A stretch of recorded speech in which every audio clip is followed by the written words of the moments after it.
A very warm welcome to Daily Dispatch powered by HSBC. I'm Priya Sheth, and joining me on this conversation is Banka from Zostel. Thank you very much, Deep, for joining us today. I want to begin by talking a little bit about how the last couple of months have been, because considering that the hostel culture has suffered amid this pandemic, are things looking up now? Are people coming back to hostels? What's the scenario out there? Yes, of course, indeed. Things have been stabilizing quite normally, thankfully, across the hospitality sector as we speak, especially with regards to the leisure tourism. And hostels at this moment predominantly are focused more towards catering to the leisure segment. So with the growth coming back, with the second wave dying down, the third wave not having a tremendous impact, things are looking much positive right now. And with regards to recovery, if we talk about, there has been almost like a 90 to 95% recovery with regards to our business now at this moment as Right. When it comes to hostels, there are a lot of apprehensions in terms of, common areas, dormitories. How are you looking at addressing that? Do you think that, this is something that you're going to look at modifying or tweaking, or you're going to, wait it out?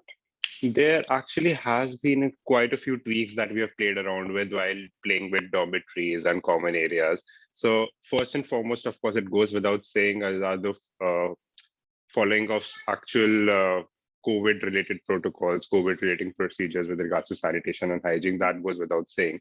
But apart from that, also we have created some very specific inventory or block very specific rooms to probably transition it as a long stay room only. So only people who are staying for a month or more are staying in that particular room, which helps them create a bubble within themselves and helps them create a isolating bubble within the property as well. So that helps. Also, we have had a lot of requests wherein dorm rooms are also being sold as group rooms for, like, let's say you're a group of 4 to 5 friends traveling together and you want to have isolation as well as have community bonding, at least within the group itself, right? So they are even being transformed into group rooms so that they can cater to that purpose as well.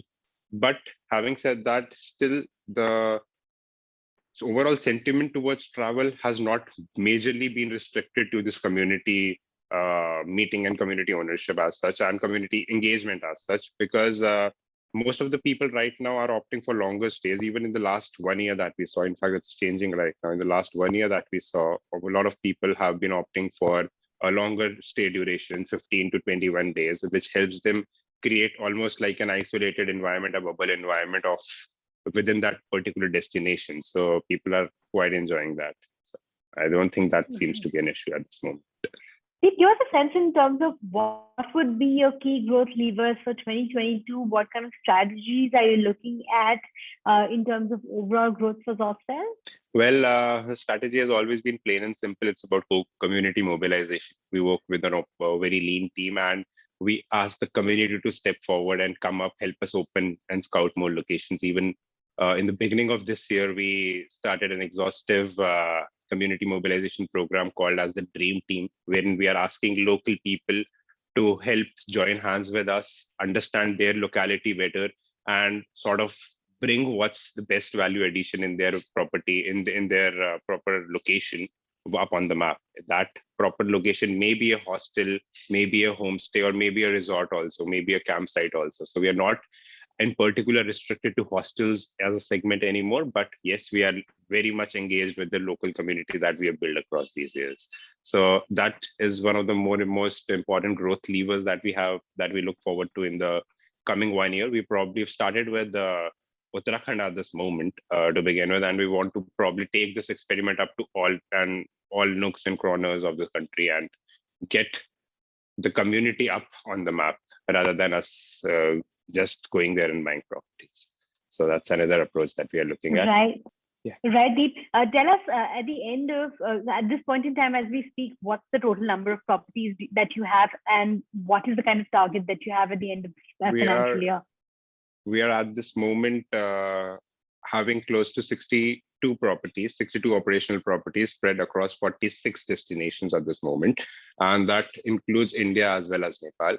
By the end of this year, we aim to reach about 100 at least. However, the growth plans in which we are doing in the next 2 to 3 years, we are looking at approximately expanding on to 200 to 250 destinations across the span of India and probably Southeast Asia around it.